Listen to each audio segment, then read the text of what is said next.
भाजप ही party नसून निवडणूक जिंकणारी कंपनी आहे असा घणाघात अंबादास दानवे यांनी केलाय। त्यामुळे शिवसेनेचे अधिकृत उमेदवार आणि त्याच्यानंतर पहिल्यांदा अधिकृत उमेदवार जगात अधिकृत उमेदवारी भेटली युतीत कुठल्याचा हा फायदा आहे। परंतु आता जसा फायदा आहे तसा तो करून दाखवणं जबाबदारी तुमची। इथे राजकीय बोलत बसत नाही का, हे सगळे संघटनेचे लोक। मी हा राजकीय भाषण करत नाही, पण आता आपल्याला चिन्ह मिळालेले आहे, आपल्याला उमेदवार चांगले मिळालेले आहे। जिल्हा परिषद पंचायत समितीला तिकडच्या गणात वंचितला आपण जागा सोडली। मला काल कोणतरी एक पोस्टर पाठवले तर आपलं ते घड्याळ आणि काँग्रेस, पण युती तर आपली झालेली, महाविकास आघाडी आपली झालेली, ही जागा शिवसेनेला सोडलेली आणि तिकडची जागा आरेगावची जागा काँग्रेसला सोडली। तर काँग्रेसवाले असं करत असतील तर मला वाटतं इथे तालुका करून बसलेले आहे, बरोबर आहे। आपल्याला त्याची दखल घ्यावी लागेल, परंतु असं होऊ नये अशा प्रकारच्या सूचना आपण आपल्या स्तरावर एकमेकात द्याव्या। अनेक विषय सगळी प्रस्तावित मंडळी उभी, आता कोणतरी सांगितलं का हा उभा होता तो उभा होता, हे उमेदवार पहिल्यांदा निवडणूक लढतात जिल्हा परिषद पंचायत, नवीन उमेदवार आहे, काम करण्याची इच्छा असणारे लोक आहेत। म्हणून मी आपल्याला विनंती करेल, आवाहन करेल, हे सगळे आपण पाहिलेले, भाजप पण पाहिले या भागात आणि काँग्रेस पण बघितलेले, खरं पाहिलं गेलं शिवसेनेला उद्धवजीच्या नेतृत्वाखाली जी शिवसेना काम करते तिला आपण संधी द्या। कारण या भागात मला चांगलं आठवतं, शिवसेनेच्या ताकदीनंच भाजप वाढलेलं आहे, तर भाजप नव्हतं। शिवसेनेच्या ताकदीनं या ठिकाणी भारतीय जनता पार्टी आली, ते सगळे कार्यकर्ते मला चांगल्या पद्धतीनं माहिती होते, ठीक आहे। परंतु आता आपल्याला संधी आलेली आहे, मी आपल्याला विनंती करेल, कारण ज्या पद्धतीनं भारतीय जनता पार्टी काम करते त्या पद्धतीनं जर बघितलं तर फक्त निवडणुका जिंकणारी कंपनी कशी असते तशी भारतीय जनता पार्टी झाली, ती पार्टीने नाही, आता ती कंपनी झाली। कंपनी इलेक्शन जिंकणारी कंपनी, मग ईव्हीएम मॅनेज कर, हे कर ते कर, इकडं कर, पैसे वाढ, जाहिराती हे धंदे करायचे, निवडणुका जिंकणारे। कंपनी कशी येऊ तेव्हा प्रोडक्शन वाढवतं, काही करत कामगाराला किती वेटेज जातं, 8 तासाचे 10 तेच काम करत, प्रोडक्शन वाढवत, तसं भारतीय जनता पार्टीला झाले। आणि ही कंपनी आहे ना, कंपनीचा डोलारा कधी शेअर बाजार खाली होईल सांगता येत नाही। काल परवा सोनं 1,83,000 होतं, आज एकदम 1,60,000 आलं, बरोबर आहे। शेअर बाजाराने आता बातमी तीच वाढ होतं, 3,000 कोटीचं नुकसान, शेअर बाजार एकदम खाली आला सोन्याच्या भावाने, चांदीच्या भावाने। तशी कंपनी आहे ना, तर कंपनीचा भाव कधी खाली होईल भारतीय जनता पार्टीला सांगता येत नाही, ते आपल्या हातात लक्षात। आम्ही उमेदवारांना सांगेल की आपण जसं घरोघरी प्रचार करतात तसा मतदार यादीचा नीट अभ्यास करून त्याच्यावर लक्ष द्या। बाकीचे ते काय करतील त्यांची सिस्टीम वेगळी, आपली सिस्टीम ही संघटनेच्या आधारावर आहे। म्हणून अण्णा असतील, भालेकर आपले तालुका प्रमुख असतील, यांना मी सूचना करेल की इथं मायक्रो प्लॅनिंग संघटनात्मक ताकदीचं करा, आणि मला वाटतं संघटनात्मक आपली बूथची रचना आहे, शाखेची रचना आहे, याच्या मार्फत मतदार यादीच्या माध्यमातून मतदारापर्यंत पोहोचा, निश्चित विजय आपला आहे।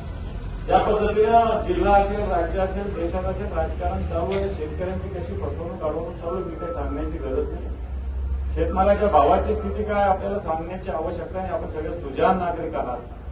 अतिवृष्टी झाली, त्याचं नुकसान भरपाई आपल्याला पोहोचले की नाही पोहोचले आपल्यालाच माहिती।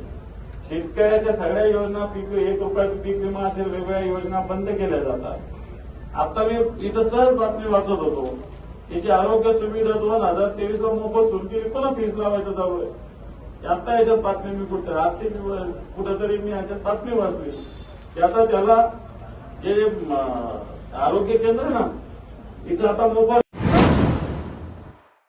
निवडणुकीत महायुतीचे उमेदवार रेकॉर्ड ब्रेक मतांनी निवडून येतील असा विश्वास आमदार निलेश राणे यांनी व्यक्त केलाय। परिषदेच्या निवडणुका येणाऱ्या 7 तारखेला होणार आहेत। अगोदर 5 तारखेला होत्या, त्या आता 2 दिवस वाढवण्यात आलेत आणि निकाल हा 9 तारखेला होणार आहे। आणि प्रचारासाठी आज नेरूर जिल्हा परिषदेमध्ये महायुतीची ही सभा, कॉर्नर सभा होते। माझ्या अगोदरच्या सर्वच वक्त्यांनी त्यांचं मनोगत आपल्या समोर ठेवलं। ही निवडणूक तशी फार महत्त्वाची आहे. 8 वर्षानंतर ही निवडणूक होते. सन्मान्य संजयजी पडते साहेब आहेत, खाली पंचायत समितीला सौ नाईक आहेत, तिकडे एकीकडे भारतीय जनता पक्षाचे उमेदवार आहेत. एकंदरीत परिस्थिती जर तुम्ही मतदारसंघाची किंवा जिल्ह्याची बघितली तर सामंत साहेब सगळीकडे महायुतीचे उमेदवार निवडून येतील अशी एक परिस्थिती अख्ख्या जिल्ह्यामध्ये आहे. रेकॉर्ड होऊ शकतं अशी परिस्थिती आपल्या जिल्ह्यात आहे. संजयजी पडते साहेब, आपण या निवडणुकीत उतरलात. आपण अगोदर वेगळीकडे होतात, नंतर मग आमच्याकडे आलात आणि तेव्हाच मी तुम्हाला शब्द दिलं होतं की साहेब रिझर्वेशन काय पडतं मला माहीत नाही, पण रिझर्वेशन जर तुमच्या मताचं पडलं तर 100% आमचे उमेदवार म्हणून तुम्हीच रिंगणात उतरणार आहात. आमच्या देवेंद्र नाईकचं जरा युतीमुळे गडबड झाली, पण त्याला मी शब्द दिलाय, तू काय काळजी करू नको, योग्य तो मान सन्मान सगळा तुला दिला जाईल. आणि अशी ही निवडणूक इकडे आज होते. विकासाच्या विषयावर आम्ही ही निवडणूक लढतोय. कोणावरही मी निवडणूक अगोदर तेव्हाही कोणावर टीका केली नव्हती. टीका करायची तशी काही गरजच नाही. राजा प्रभू असतील, सन्मान्य दत्ता सामंत साहेब असतील, विकासामध्ये आपण नेरूरमध्ये काय करू शकलो तेवढी एक फक्त यादी आपल्यासमोर मी वाचणार आहे. ज्याची प्रशासकीय मान्यता ज्या कामांची निघालेली आहे अशीच कामं मी तुमच्यासमोर मी वाचणार आहे. नेरूर जिल्हा परिषद या एका जिल्हा परिषदेमध्ये निघालेली प्रशासकीय मान्यता आणि त्या निघालेल्या प्रशासकीय मान्यताची रक्कम 9,90,00,000 आहे. ते कामाचा उल्लेख ही यादी नंतर मी पत्रकारांनाही देईन, नाहीतर पंचनामा करायची त्यांना सवय आहेच. कवटी देऊळवाडी ते अन्नशांतवाडी डांबरीकरण व खडीकरण 5 लाख. 25 कामं आहेत, 2 मिनिटात होतील. चेंदवन घाडीवाडी रस्ता खडीकरण डांबरीकरण 5 लाख. नेरूर साहेबा टेम सुधाकर घराजवळ रस्ता वगैरे 5 लाख. नेरूर कविळगाव 5 लाख. नेरूर वाघोसेवाडी ते कॉन्क्रिटीकरण 3 लाख. नेरूर समतानगर 5 लाख. नेरूर दत्तनगर 5 लाख. श्रीदेव कलेश्वर मंदिर नेरूर येथे जलशुद्धीकरण मशीन बसवणे 10 लाख. वालावल वरची देऊळवाडी रस्ता खडीकरण करणे 8 लाख. वालावल हनुमान मंदिर मुख्य रस्ता वगैरे वगैरे खडीकरण डांबरीकरण 5 लाख. वालावल इथे ट्रान्सफॉर्मर बसवणे. आकरचा पूल तिथे 7 लाख. चेंदवन ट्रान्सफॉर्मर बसवणे वेलवाडी इकडे 7 लाख. चेंदवन माऊली मंदिर वगैरे वगैरे बांधकाम करणं 9.99 लाख. वालावल रेवटीवाडी डांबरीकरण 2.99 लाख. वालावल श्रीदेव महालक्ष्मी मंदिर ते महापुरुष मंदिर 4.99 लाख. वालावल हनुमान मंदिर मुख्य रस्ता ते चव्हाणवाडी रस्ता खडीकरण व डांबरीकरण 7.99 लाख. चेंदवण मळेवाडी येथे बंधारा बांधणे 2.5 कोटी. वालावल लक्ष्मी मंदिर परिसर सुशोभीकरण करणे 25 लाख. सरंबळ बागवाडी येथे संरक्षण भिंत बांधणे 1.5 कोटी. चेंदवन खारीचा बांध येथील बंधारा बांधणे 2.5 कोटी रुपये. नेरूर येथे आपत्ती व्यवस्थापन केंद्र उभारणे 1 कोटी रुपये. चेंदवण येथे आपत्ती व्यवस्थापन उभारणे 1 कोटी रुपये. वालावल तलाठी कार्यालय इमारत बांधकाम करणे 10 लाख रुपये. असे हे सगळे मिळून 9,90,00,000 रुपये नेरूर ह्या जिल्हा परिषदच्या हद्दीमध्ये आपण प्रशासकीय मान्यता ज्या कामांना आलेली आहे त्याच कामांचा उल्लेख मी इथे केला. इतर कुठलाही कामाचा उल्लेख मी केलेला नाही. आता आपण जी मला यादी नवीन द्याल ती यादी आपण पुढच्या टप्प्यामध्ये 100% घेणार त्याच्यामध्ये कुठेही तडजोड होणार नाही एवढं या व्यासपीठावरून सांगतो. कारण का आमचा राजा प्रभू असतो तो 1-0 वाढूनच सांगतो. जसं आता 25चे 50 केले, माझ्याकडे 5 कोटीचे 10 कोटी पण करू शकतो तो. म्हणून मला त्याच्या कामाचा अनुभव आहे आणि पोटतिडकीने काम करणारी ही सगळी लोक आहेत. वर्षोनवर्ष राणे साहेबांबरोबर काम करणारी लोक आहेत.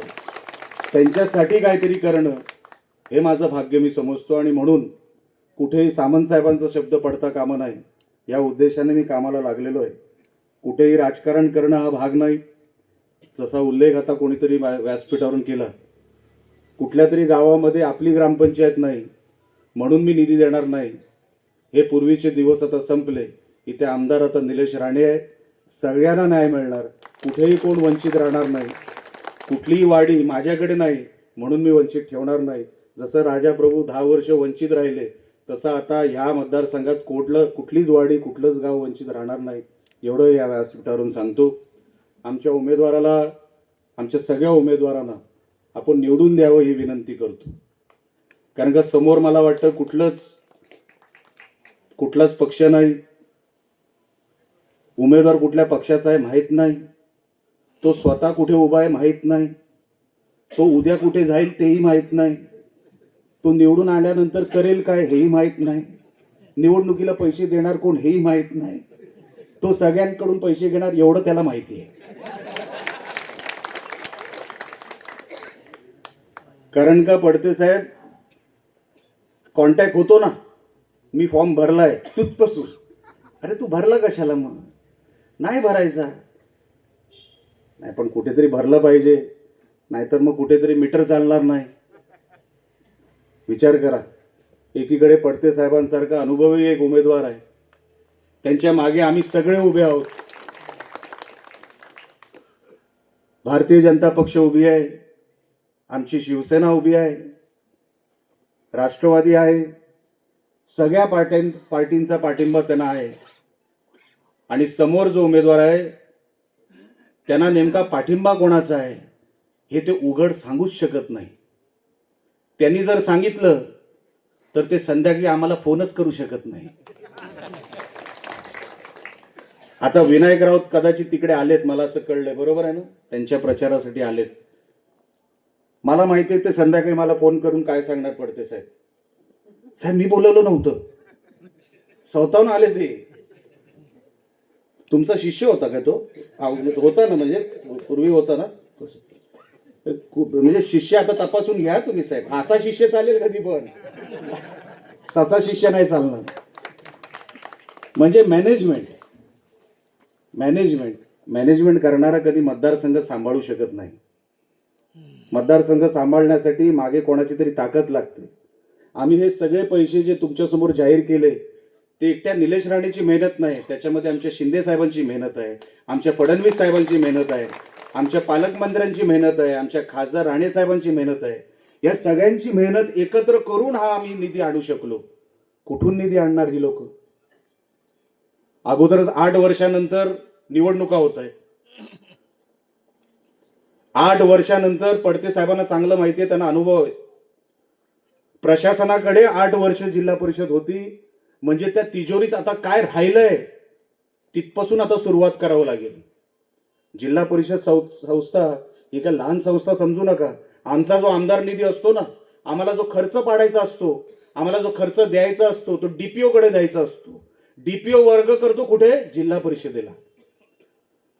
आम्हाला 2 वर्षाची मुदत नाही खर्च करायची, जिल्हा परिषदेला 2 वर्षाची मुदत आहे. एवढी महत्वाची संस्था कोणालाही तिथे जाऊन समजणार नाही. तिथे बसलं फक्त मी कुठेतरी निवडून आलो म्हणून मला तिकडे प्रशासन कळेल, एवढं सोपं नसतं जिल्हा परिषदमध्ये. आता आमचे खेबुडकर साहेब म्हणून बसलेत, बरोबर आहे, सीओ साहेब, कुडाळकर साहेब आपण पण होतं. आता खेबुडकर साहेब ज्या बॅच मधून निवडून, म्हणजे ज्या बॅच मध्ये ते IAS ऑफिसर झाले, ते उद्या मुंबईचे कमिशनर सुद्धा होऊ शकतात, ते मंत्रालयामध्ये चीफ सेक्रेटरी सुद्धा होऊ शकतात, ते प्रिन्सिपल सेक्रेटरी सुद्धा होऊ शकतात. एवढं त्यांच्या त्या बॅचला किंमत आहे सिनियरिटी प्रमाणे. आता तिथे पडते साहेबच बोलू शकतात, समोरचा काय बोलणार? साहेब अमुक अमुक झालंय, खेबुटकर साहेब अतिशय चांगले अधिकारी, उत्तम अधिकारी, पण तिथे बोलण्याचं काम कोण करू शकतं? कुठे काय अडलं नडलं, आमदार साहेब जरा बघून घ्या, आम्ही बघून घेणार. हा निधी आणणार कुठून समोरचा, हा माझ्या समोर प्रश्न पडलाय. आपण निवडणुकीला का उभं राहतो? माझं घर चालावं म्हणून नाही, मला लोकांची घरं चालवायची आहेत. लोकांना कुठेतरी चांगला त्याच्यातून फायदा झाला पाहिजे. अहो, निलेश राणे एकदा खासदार झाला होता, परत कशाला? नाही, मला या लोकांचे ऋण फेडायचे. ज्यांनी माझ्या वडिलांना मुख्यमंत्री केलं, ज्यांनी माझ्या भावाला मंत्री केलं, ज्यांनी मला आमदार खासदार केलं, त्या लोकांचे ऋण नाही फेडायचे तर मग कोणाचे फेडायचे? म्हणून आम्ही निवडणुकीत उतरलो.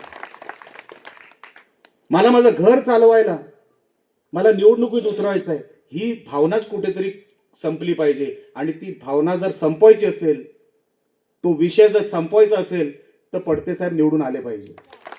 कोणाला तरी घर चालवण्यासाठी ती जिल्हा परिषद नाही, कोणाचा उदरनिर्वाह म्हणून ती जिल्हा परिषद नाही.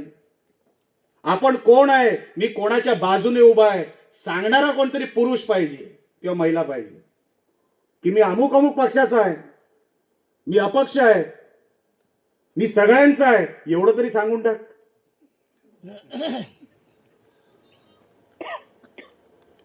आमदारकीचा किस्सा सांगतो तुम्हाला आणि माझं मनोगत संपवतो. माझ्या आमदारकीचा, आमच्याच पार्टीत ना, तो आपल्याच पार्टीत होता, नंतर बीजेपीत गेला, नंतर नोवेअर झाला, म्हणजे आता कुठेच नाही ना. तर जेव्हा माझ्या पार्टीत होता, आमच्या पार्टीत होता, तेव्हा सामंत साहेब काय होतं, सामंत साहेब एकदा कामाला सुरुवात झाले की ते कुठेच थांबत नाही, मग ते आम्हालाही थांबत नाही. मग आम्ही शोधतो सामंत साहेब कुठेच, बघा आपल्याला तिकडे जावं लागेल, एवढं त्यांच्या कामाला स्पीड आहे.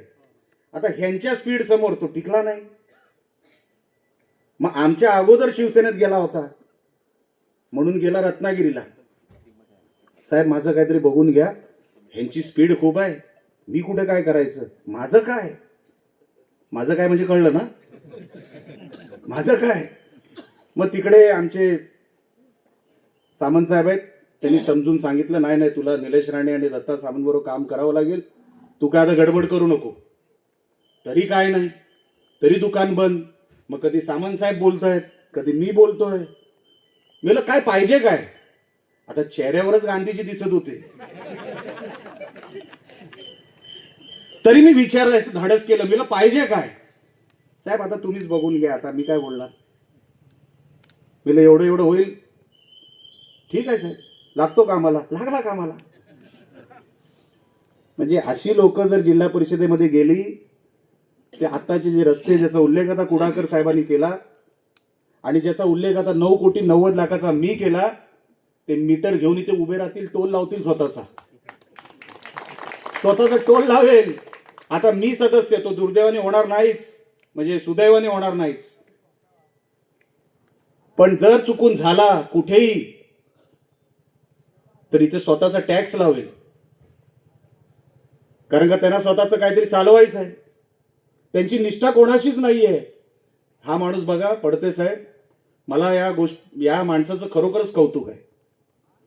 हा माणूस घरी जरी बसला असता ना, तरी कोण बोलणार काय नव्हतं. का हा जनसेवेत आला हो परत माणूस? घरात एवढी मोठी ट्रॅजेडी झाली, आमच्यासारखा असता तो उठलाच नसता, खिडकीच्या बाहेर सुद्धा बघू शकत नव्हता. असा माणूस परत प्रवाहात आला. आज 24 तास जेवढं निलेश राणे आणि दत्ता सामंत साहेब काम करत नाही ना, तेवढं संजय पडते काम करतात, लक्षात ठेवा. आम्ही नाही काम करू शकत त्यांच्यासारखं, आम्ही नाही फिरू शकत त्यांच्यासारखं. अहो त्यांचं कौतुक एवढं की आम्हाला जिथे दौरा असतो ना आमचा, आता पण मी व्यासपीठावर बसलो होतो, उद्या कुठे चाललं, पावशीला, किती वाजता आहे, म्हणजे तिकडेही कुठे काय संजय पडते काय करू शकतील का नाही ह्याचं नियोजन ते रात्री करणार. त्यांना त्यांचा मतदारसंघ सोडून जाता येणार नाही. आयुष्यातलं फार मोठं एक बॅड पॅच त्यांच्या नशिबात आलं. बघा माणूस परत उभा राहिला, जनसेवेत लागला. माणूस कुठेतरी उभा राहतो पण कुठेतरी व्यवसायात जातो. हा माणूस तुमच्यासाठी परत प्रवाहात आला. परत मतदारसंघामध्ये सक्रिय झाला. अशी माणसं मिळत नाही हो, अशी मेहनत करणारी माणसं मिळत नाही. त्यांनी आयुष्यामध्ये काय कमवलं असेल मला चांगलं माहिती आहे. त्या माणसाला जर कमवायचंच त्यांनी ठरवलं असतं ना, फार कमवून ठेवलं असतं. राणेसाहेबांची अत्यंत जवळची लोकही त्यांना कमवायचंच असतं ना, कधीच फार कमवून ठेवलं असतं. पण त्यांनी लोक कमवली, माणसं कमवली. कुठेही त्यांनी असं बघितलं नाही की इकडे जर मी असं केलं तर माझं आर्थिक नुकसान होईल. आर्थिक नुकसान वगैरे संजय पडतेना कधी कळलंच नाही.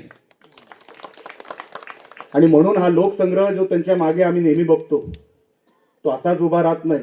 खूप वर्षाची कष्ट आहेत, अनेक केसेस अंगावर घेतलेले आहेत, अनेक कुटुंब सांभाळलेले आहेत. असा कुटुंब प्रमुख या नेरूर जिल्हा परिषदेला लागणार हो. आपण इतर कोणाचा विचार करू नका. ह्यांना तुम्हाला देण्यासारखं काही नाही, ते काही देऊ शकत नाही. देणारं व्यासपीठ कुठे, ते इकडे हे व्यासपीठ आहे. तुम्ही अजिबात काळजी करू नका विकास कामांची.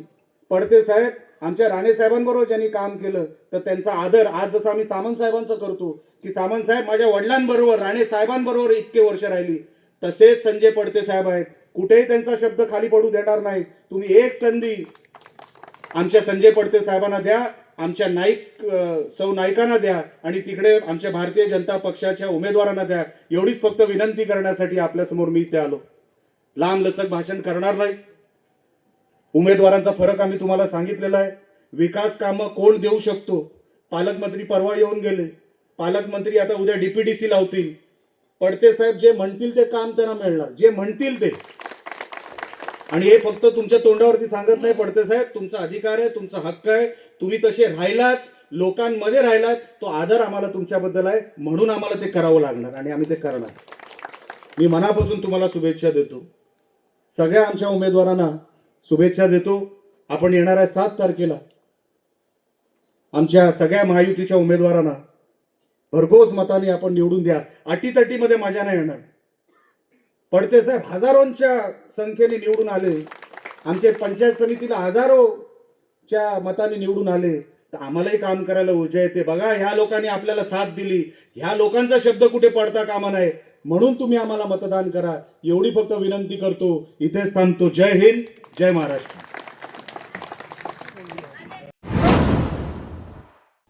ब्लॅक बॉक्स मिळाला की बऱ्याचशा गोष्टी स्पष्ट होतील, असं राष्ट्रवादी काँग्रेस शरद पवार गटाचे आमदार जयंत पाटील म्हणाले. अजित पवार यांच्या विमान अपघाताबाबत शंका व्यक्त केली जाते. याबाबत ममता बॅनर्जी देखील शंका उपस्थित केली. नाही, असं आहे की ब्लॅक बॉक्स मिळाला की बऱ्याचशा गोष्टी स्पष्ट होतील. विमानात प्रचंड आवाज येत होता आणि त्यानंतर ते विमान खाली कोसळलं. याच्याबद्दल ब्लॅक बॉक्समध्ये तपशील असेल आणि त्याच्यात बराचसा उजेड पडेल अशी अपेक्षा आहे. पायलटचं शेवटचं बोलणं काय आहे तेही ब्लॅक बॉक्समध्ये रेकॉर्ड होतं. त्यावरून आपल्याला कळेल की नक्की काय झालं. आता ते ब्लॅक बॉक्समध्ये आहे ते सगळं सत्य बाहेर आलं तर मग आपल्याला त्यावर निष्कर्ष करता येईल. पण असा मी यापूर्वी अपघात बघितलेला नव्हता. हे एकमेव असा अपघात आहे. एवढ्या लो लेवलला आलं, हे धावपट्टीला धडकलं आणि मग त्याचा स्फोट झाला तर समजू शकतो. पण हे वरून विमान गरगर फिरून खाली पडणं हे मला कळलं नाही कसं. आणि मी काय त्यात एक्सपर्ट नाही आहे, त्यामुळे एक्सपर्टचा व्ह्यू महत्त्वाचा आहे. पण ब्लॅक बॉक्समध्ये ज्यावेळी आपल्याला ब्लॅक बॉक्स मिळेल त्यावेळी आपल्याला नक्की कळेल की काय कशामुळं कधी झालं.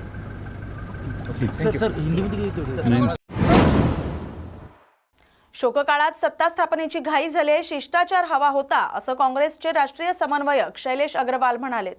असो, शपथविधी असो की विलिनीकरण असो, या दोन्ही गोष्टींना मी म्हणतो अद्याप अजित पवारांची राख शांत झाली नाही. 3 दिवसाचा राजकीय दुखवटा या ठिकाणी सांगितला होता, त्याचा नेमका 3रा दिवस होता.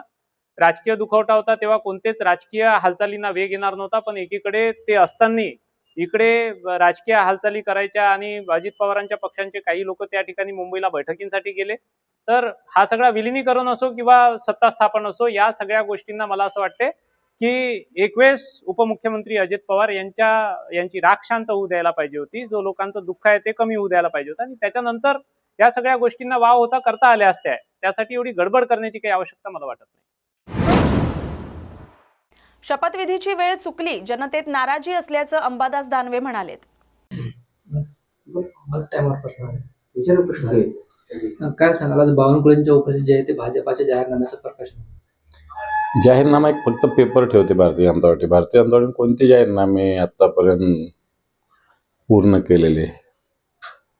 चुनावी जुमला म्हणतात त्याला ते, आणि मला असं वाटतं एखादा चुनावी जुमला पुन्हा एकदा भारतीय जनता पार्टी करत असेल. ज्या पद्धतीनं काल सुनेत्रा पवार यांनी शपथविधी घेतला त्याहून जे आहे ते एवढ्या घाईघाईनं शपथविधी करण्याची काय गरज होती असे सुद्धा सवाल उपस्थित केले जातात. सत्य आहे, सर्वसामान्य माणसाची हीच प्रतिक्रिया आहे. मी आता जिल्हा परिषद निवडणुकीच्या निमित्तानं गावोगाव फिरतोय. आम्ही काही स्वागत स्वीकारलं नाही, काही नाही.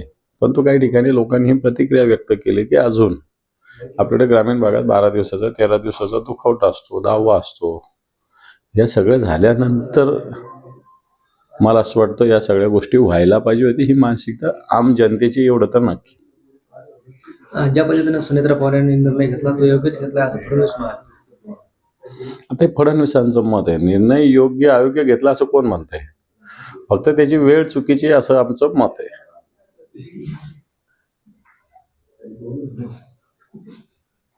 अजित पवार यांचा पक्ष सुरक्षित ठेवण्यासाठी घाईत शपथविधी झालाय असं राष्ट्रवादीच्या सूत्रांनी माहिती दिली. मला असं वाटत नाही कोणता पक्ष असुरक्षित असतो. जर तो पक्ष ज्याचे त्याचे निर्णय घेत असतो, त्यांचे अध्यक्ष आहेत, चला ठीक आहे. एखादा व्यक्ती नाही म्हणून काय तो पक्ष थांबत नसतो, हे तर आता अजितदादांनी 2 दिवसात लक्षात आलेलं आहे. आणि त्याच्यामुळं पक्ष सुरक्षित, अजितदादाचा पक्ष कोण असुरक्षित करू शकतो? अमरनाथ पॅटर्नची पुनरावृत्ती होताना पाहायला मिळते. मालेगावात भाजप काँग्रेसची युती इस्लाम पार्टीला पाठिंबा देणार आज सुद्धा माहिती मिळते. तिथली मला सामाजिक राजकीय स्थिती माहिती नाही, परंतु मला वाटतं MIM ला विरोध करण्यासाठी अशा पद्धतीने काही गोष्टी होऊ शकतात किंवा झाल्या असतील. अजितदादांचं विमान ज्या पद्धतीनं पडलं त्याबाबत आजही मनात शंका येते असं जयंत पाटलांनी वक्तव्य केलं. नाही, हे तर सत्यच आहे. कारण विमान ज्या पद्धतीनं वाकडं झालेलं आहे, हवेत त्यांनी गिरट्या घातलेल्या आहे, आवाज झालेला आहे, एअर स्ट्रीप दूरहून CCTV कॅमेरा एकदम चांगलं दिसतं आणि वैमानिकाला दिसत नाही. हे पण मला वाटतं उत्तर काही योग्य वाटत नाही. आणि म्हणून याच्यात काही ना काही असावं. बिघाड वैमानिकाच्या भूमिकेविषयी, विमानाच्या सुरक्षेविषयी निश्चित शंका आहे. दादा, आज केंद्राचा अर्थसंकल्प सादर होतोय, काय वाटतं आपल्याला याबद्दल? काय करणार आहे? केंद्राच्या डोक्यावर अब्जावधी रुपयाचं कर्जाचं ओझं आहे आणि मला 100% वाटतं की महागाईला मोठ्या प्रमाणानं आजच्या बजेटमध्ये सगळ्या वस्तू महागड्या होणार अशा पद्धतीचं सुतोवाच ऑलरेडी अर्थमंत्र्यांनी केलेलं आहे. मीरा भाईंदरमध्ये गुजराती महापौर बसू नये म्हणून मराठवाड्याला एकवटला जाणार आहे असं चित्र त्या ठिकाणी निर्माण झालेलं आहे. मराठी माणसं निवडून द्यायला पाहिजे होते ना मराठी लोक. नुसतं मोर्चे काढायला आणि एकवटायला काय अर्थ आहे? मराठी माणसं निवडून द्यायला पाहिजे होते आणि मग मराठी माणसाला अधिकार होतो की गुजराती नको.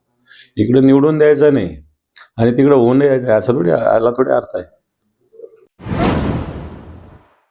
दोन्ही राष्ट्रवादींनी एकत्र यावं ही आमची देखील इच्छा असल्याचं शिंदे गटाचे आमदार आमशा पाडवी यांनी म्हटलंय. नाही, एक परिवार एक ठिकाणी राहायला पाहिजे. कधीही परिवार तुकडे व्हायला नाही पाहिजे या मताचं मी आहे. पहिलं तर मी दादांकडे पहिली वेळा जेव्हा माझी भेट झाली ते 2014 मध्ये. 2014 मी जेव्हा उमेदवारी मागण्यासाठी दादांकडे गेलो आणि दादाने सांगितलं, मी बोललो दादा मी एक पंचायत समिती सदस्य आहे, मला आमदारकी पाहिजे. तर तेव्हा दादाने मला स्पष्ट बोलले का आपल्याकडे तुमच्याकडे जो एक बोंडोकर उमेदवार आहे आणि त्याला मी देणार आहे, माफ करा. तुम्ही सांगतो पण विजू दादा का? हो म्हणे, मी त्याला देणार आहे. आणि त्या दिवशी स्पष्ट सांगणारा असं आधी दादा. मी पहिली वेळा भेट होती, त्याने कधी असं नाही सांगितलं बघू नंतर काय करू, पण त्याने सांगितलं का आता माफ करा, मी आता तुला देऊ शकत नाही, मी दुसऱ्याला तिकीट देणार आहे. तो पहिला अनुभव होता. आणि दुसरा अनुभव माझ्या जवळची बदलीच्या वेळी गेलो आणि मी सांगितलं का साहेब असं असं आहे. अरे आमदार साहेब तुला माहिती आहे हे मी काम करत नाही. आणि तिसरा अनुभव हे होता का जेव्हा मी शिंदे साहेबांकडे होतो आणि तेव्हा मला विचारलं का आमदार साहेब तुम्ही फार बोलता पण तुमचं शिक्षण किती आहे? तर मी तेव्हा सांगितलं साहेब माझ्या फक्त 4थी शिक्षण आहे. अरे म्हणे आपला यशवंतराव चव्हाण सुद्धा मुख्यमंत्री झाले महाराष्ट्राचे, ते सुद्धा 4थी होते, त्यांना सुद्धा महाराष्ट्र चालवला. तसं तू बोलणारा व्यक्ती आहे. असं माझ्या दादांचा संबंध आला. अनेक व्यक्तिमत्व किंवा त्यांच्या जे कार्यपद्धत होती, जे सांगितलं ते करणारा असा अजितदादा होता. या महाराष्ट्रामध्ये आम्ही एक सरकारमध्ये एक ठिकाणी काम करत असताना दादांसारखा नेतृत्व किंवा ते पोस्ट बोलणारा बघता कधी भेटणार नाही. आणि म्हणूनच आज त्यांच्या पवार परिवार मधून सुमित्रा ताईचं नाव येतो आहे का ते नाव मुख्यमंत्री देऊ, ते चांगलं राहील. त्यांचा परिवार एक दुःखामध्ये आहे, ते दुःख काढण्याची शक्ती त्यांना ते. सुनेत्रा पवारांनी जपून पावलं टाकावीत, गिधाड त्यांना घेराव घालू शकतात, असं मनोज जरांगे म्हणालेत. दादा, काय सांगणार की आज राज्याचे उपमुख्यमंत्री म्हणून सुनेत्रा पवार ताई या शपथ घेणार आहेत. थोड्याच वेळात शपथविधी सोहळा पार पडणार आहे. कसं बघता तुम्ही याकडे? शेवटी त्यांच्या पक्षांतर्गतचा ते विषय, आपण काय बोलणार. परंतु एक दृष्टिकोनातून जर बघितलं तर त्यांचा पक्षाचा विषय असेल किंवा देवेंद्र फडणवीस साहेबाचा विषय असेल किंवा त्यांच्या पूर्ण पवार कुटुंबियांचा विषय असेल, झालं ते मला तरी किमान माझं एकट्याचं मत असे की चांगलं आहे. शेवटी दादांची पाडलेली वाट, दादांनी केलेलं काटेकोरपणानं प्रशासनाशी काम, राज्यभर केलेलं काम, ही जी प्रचंड मोठी विकासाची अजितदादांनी वाट पाडली होती, त्यावर चालवण्यासाठी त्यांच्या कुटुंबातलंच कुणीतरी पाहिजे होतं. आणि तो माझ्या मतानं तरी मला तरी वाटतं की चांगला निर्णय आहे. पहिल्या परत महाराष्ट्राच्या महिला उपमुख्यमंत्री होत आहेत, हा पण एक चांगला विषय. त्यामुळं काय झालं आहे ते चांगलं झालं असं वाटतं. दादा, पण गडबड झाली असं नाही वाटत का? कारण त्यावर टीका होती समाज माध्यमांत होती की दुसऱ्या दुःख सावरलं तरी तिकडे महाराष्ट्र दुःखात असतानाच इकडे बैठका झाल्यात आणि इतक्या गडबडीने सगळं होतंय, त्यामुळे कुठेतरी टीका पण होताना पाहायला मिळते. असं त्या गोष्टीला उशीर होतोय की नाही होत, कारण राजकीय डावपेच हे नाही सांगू शकत आपण. आपल्याला त्या ज्यातल्या गोष्टीतलं आपल्याला माहिती नाही, त्याबद्दल आपण बोलू पण नाही. परंतु त्यांच्या जागेवरती, अजयदादांच्या जागेवरती त्यांचाच माणूस पाहिजे होता, हे मात्र खरं आहे. तिथं योग्य न्याय मिळाला असं सध्या वाटतंय. त्यामुळं चांगलं झालं आहे ते चांगलं झालं आहे, पण निर्णय उशिरा लवकर याबद्दलच्या माहितीचं आपल्याला नाही उत्तर देता येणार. बरं, मी पवार कुटुंबाचा उल्लेख केला होता. शरद पवार जे असं म्हणतात की आम्हाला त्या गोष्टीबद्दल काही माहिती नाही आहे आणि ते देखील शक्तीला जाणार देखील नाही अशी माहिती आहे. म्हणजे कुटुंबात देखील संवाद झालेला नाही असं दिसतंय पवारांच्या म्हणण्यानुसार. एकतर पुन्हा तिथंच विषय येतो तर त्यांचा राजकीय डावपेच असू शकतात, काय असू शकतं. परंतु आताची घडी अशी आहे आता, म्हणजे त्या ताई साहेबांसाठी की सुनित्रा ताई साहेबांसाठी की सगळ्यांना मिळून मिसळून घेऊन चालणं त्यांच्यावरती ती जबाबदारी आहे. कारण त्याचंसुद्धा आता त्यांना लक्ष ठेवावं लागणार आहे की आपले सगळा परिवार, आपलं राज्यातले सगळे कार्यकर्ते, त्याच्यात छक्केपंजे खेळणारे खूप येणार आहेत आता. कारण काही गिधडं आत्तापर्यंत नव्हते, ते दादाच्या पश्चात मात्र आता घिरट्या घालायला लागले. याच्याकडं सुद्धा ताईंना उपमुख्यमंत्री पद घेतल्याच्या नंतर लक्ष ठेवावं लागणार आहे. कारण दादा होते, अजितदादा हे दादा होते. इतकं त्यांच्या मागं ताण असतानासुद्धा त्यांचीसुद्धा खूप कसरत झालेली. हे सोपं नाही, मी सांगतो. हे आता त्यांनी कसं घ्यायचं याच्यातून जेव त्याचा प्रश्न आहे. जे आम्हाला वाटतं आहे ते आम्ही बोलणार. दादांची जरी एवढी कसरत होत होती तर दादांसोबत काही दिवस महिने न दिसणारी गिधडं आता पुन्हा सक्रिय झालेत. म्हणजे हे गिधडं असे येतं, एक दोनच आहेत, जास्त नाहीत. त्यांचा तो पक्षाचा विषय त्यांनी बघितला पाहिजे. पण जे वाटतंय ते आपण बोलणारच.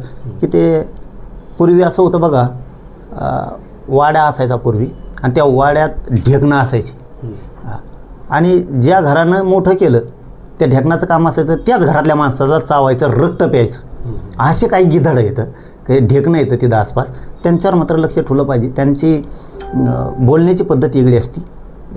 हे ताईसाहेबांसाठी आता आपण उपमुख्यमंत्री होत आहे, आपल्याला दादाचा वारसा चालवायचा आहे, पवार परिवाराचा वारसा चालवायचा आहे, राज्यातली काटेकोरपणानं प्रशासनावर लक्ष ठेवायचं आहे तुम्हाला. त्याच्यासाठी हे फक्त आमचं सांगणं आहे, ऐका म्हणत नाहीत आम्ही, सल्लाफल्लासुद्धा नाही. पण हे ढेकणं जे जमलेत ना आत्ता अचानक, यांच्यावर लक्ष ठेवावं लागणार आहे. कारण शेवटी उपमुख्यमंत्री झाल्याच्यानंतर सुनित्रा ताईसाहेब, तुम्ही एक लक्षात घ्या, तुम्ही मराठवाड्याची लेक आहेत आणि तुम्ही पश्चिम महाराष्ट्रातली सून आहेत. दोन्हीकडेही तुम्हाला राजकीय वारसा आहे. माहेरकडं पण आहे, मराठवाड्याचे तुम्ही लेख आहेत, इकडं पण आहे आणि तिकडं सासरला गेल्याच्या नंतरसुद्धा तुम्हाला राजकीय वारसा आहे. त्यामुळं तुम्हाला खूप बारीक लक्ष ठेवावं लागणार आहे की हे कोण कसे आहेत. याच्यात आता जे जमलेत ना 1-2 गिधाडं, हे खूप मोठा फायदा उचलू शकते. की त्यांच्यापासून दादालासुद्धा त्रास झालेला आहे त्यावेळेस, हे सुद्धा कसरतताईंची असणार आहे, त्याकडं लक्ष ठेवलं पाहिजे. आणि शेवटचं आपल्याकडून सांगणं असं आहे की सगळ्या परिवाराला तुम्ही विश्वासात घ्यावं.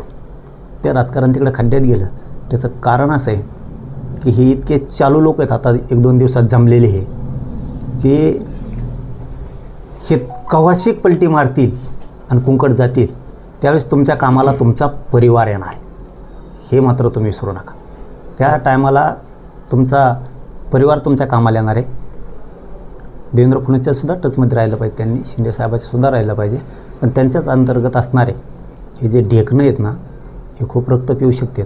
त्यामुळं सावध राहावं, त्यांनी गैरफायदा उचलू नये तुमचा, आणि तुम्ही मुरब्बी बनावं.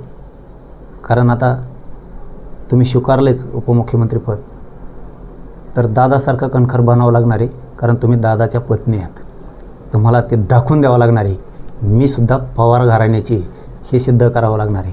नसता हे गोड बोलून, हे जे गिधडं आता अचानक जमलेत ना, हे गोड बोलून खूप काही वेगळं पाऊल उचलू शकतात. निवडणुकीत माघार घेण्यासाठी विरोधकांची 5 कोटींची ऑफर धुडकावली, असं शिवसेना शिंदे गटाचे जिल्हा प्रमुख राजा केणी म्हणाले. निवडणुकीची रणधुमाळी सुरू आहे आणि प्रचार प्रसार देखील शिगेला पोचलेला आहे. शिंदे शिवसेना रायगड जिल्ह्यामध्ये कशा पद्धतीनं लढत देते, काय सांगाल, कसा विश्वास आहे? जिल्ह्यामध्ये शिवसेनाच्या नेतृत्वाखाली ज्या 59 सीट ह्या जिल्हा परिषदेच्या आहेत, त्या 59 सीटपैकी 37 सीट आम्ही शिवसेना धनुष्यबाणावर लढतोय आणि पूर्ण ताकदीने लढतोय. पक्षाने ताकद दिलेली आहे. 3 आमदार आमचे आहेत, एक मंत्री आहे, भरतशेठ गोगावले साहेब हे मंत्री आहेत, 2 आमदार आहेत आणि उपमुख्यमंत्री एकनाथजी शिंदे साहेब आम्हाला ताकद दिलेली आहे. त्यामुळे आम्ही पूर्ण ताकदीने या सर्व सीट आम्ही शिवसेनेच्या धनुष्यबाणावर लढत आहोत.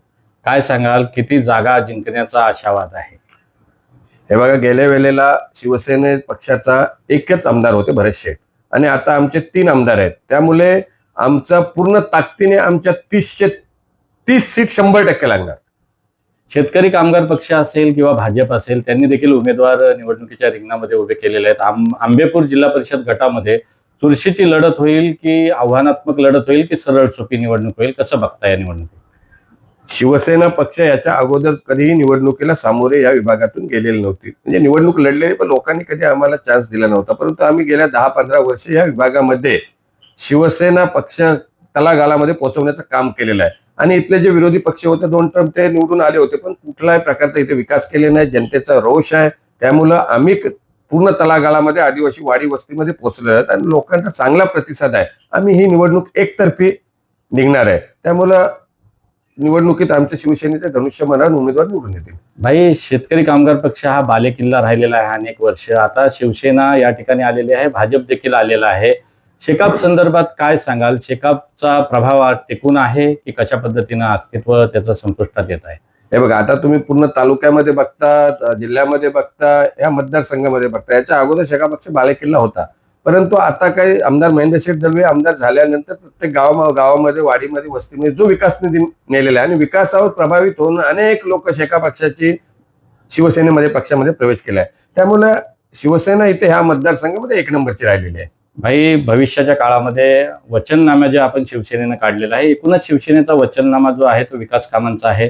काय नेमके त्याच्यातले प्रमुख मुद्दे आहेत विकास कामांचे? 80% समाजकारण, 20% राजकारण, याच्या ध्येयानेच आम्ही ह्या मतदारसंघामध्ये विकासाची गंगा आणलेली आहे. आणि याच्या पुढे सुद्धा या विभागामध्ये जो बेरोजगारीचा प्रश्न आहे, तो बेरोजगारीचा प्रश्न सोडवण्यासाठी या आंबेपूर जिल्हा परिषद मतदारसंघामध्ये अनेक प्रकारचे प्रकल्प आणण्याचा आम्ही प्रामाणिक प्रयत्न करणार आहोत आणि त्या प्रकल्पातून बेरोजगारीचा प्रश्न सोडवण्याचा आम्ही प्रयत्न करणार आहोत. निवडणुकीचा उमेदवारी अर्ज भरल्यानंतर उमेदवारी अर्ज मागे घेण्यासाठीच्या ज्या काही आपल्याला ऑफर आल्या होत्या, काही संधी आल्या होत्या, त्या संदर्भात चर्चा आहे. नेमकं काय तथ्य आहे त्याच्या? निवडणुकीचा फॉर्म भरू नये इथून सुरुवात झाल्यानंतर निवडणुकीचा फॉर्म भरल्यानंतर अनेक प्रकारचा दबाव तंत्राचा वापर झाला. अनेक प्रकारचे वेगवेगळे आमिष दाखवले गेले. शेवटच्या क्षणाला मला 5 कोटीची ऑफर सुद्धा विरोधी पक्षाकडनं दिली की 5 कोटी रुपये देतो, तुम्ही फॉर्म मागे घ्या, बाकी काय असेल ते आम्ही बघतो.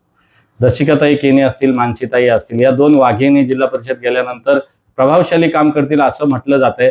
काय नेमकं सांगाल याबद्दल? नक्कीच मानसीताई दलवे यांना 2 टर्मचा अभ्यास आहे. जिल्हा परिषदेच्या प्रतोद होत्या.